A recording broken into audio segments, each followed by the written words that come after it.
de l'établissement, il va se former conformément à ses rêves et ses penchants.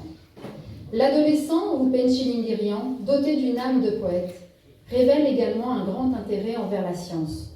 Ainsi, en 1905, il se rend à Lausanne où il suit des études de médecine, qu'il achève brillamment en 1911. De 1911 à 1914, Sévag travaille dans l'un des hôpitaux de Lausanne en qualité de médecin. Il se marie avec une poétesse allemande, Jannie Appel. Ils auront 2 enfants. Au milieu de l'année 1914, Sévag retourne à Constantinople avec sa famille. Parallèlement à la médecine, il participe à la vie littéraire. Très rapidement, éclate la Première Guerre mondiale.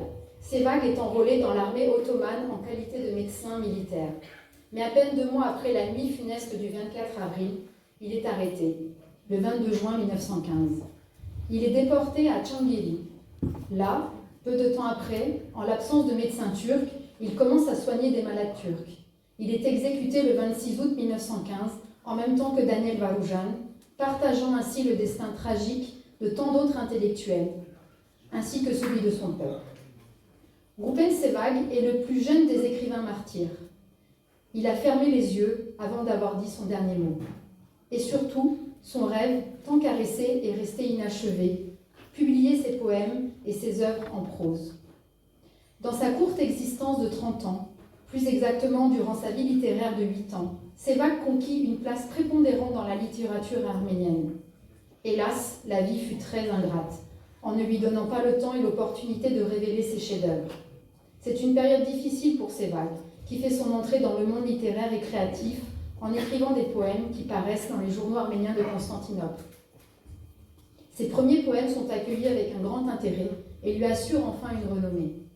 En 1908, Sévag entreprend la publication du quotidien Sulantal, le courrier, qui aura une courte existence. En 1909, les massacres d'Adana provoquent chez lui une émotion profonde et une douleur immense. Les poèmes qu'il écrit alors révèlent son affliction et sa déception.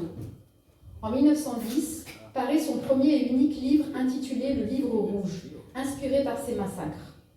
C'est un recueil de 3 poèmes écrits sous l'impression de ce carnage. Le Foot massacre, La femme turque et Chant de l'humanité. Les massacres de 1915 ont mis fin à son activité littéraire. Ce poète, maître de style et de parole, a eu une brève période d'activité, mais il a laissé en héritage une tradition d'une valeur considérable.